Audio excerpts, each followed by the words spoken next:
তো হ্যালো বন্ধুরা, আমরা চলে এসেছি একটা নতুন ভিডিও নিয়ে। তো এই দুটো 18 ইঞ্চি 1500 ওয়াট স্পিকার রিপেয়ারিং এসেছিলো, এগুলো রিপেয়ারিং করা হয়ে গেছে। তো আরও দুটো আসবে, তাই ভাবলাম ভিডিও দিয়ে।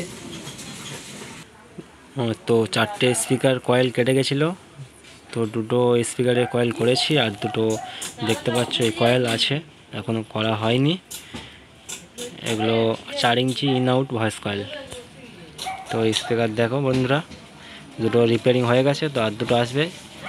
যদি আমাদের করঞ্জলির আশপাশে যদি কেউ স্পিকার রিপেয়ারিং করাতে চাও, তো জিৎ অডিও সাউন্ড সার্ভিসের কাছে আসতে পারো। ভিডিওর নিচে নাম্বার দেওয়া থাকবে, তোমরা নাম্বার দেখে আমার সঙ্গে যোগাযোগ করতে পারো। তো বন্ধুরা, ভিডিওটি শেষ করলাম। ভিডিওটি ভালো লাগলে অবশ্যই একটি করে লাইক করবে। আমার চ্যানেলে নতুন হয়ে থাকলে চ্যানেলটি অবশ্যই সাবস্ক্রাইব করে বেল আইকনটি বাজিয়ে দেবেন নতুন নতুন ভিডিও পাওয়ার জন্যে।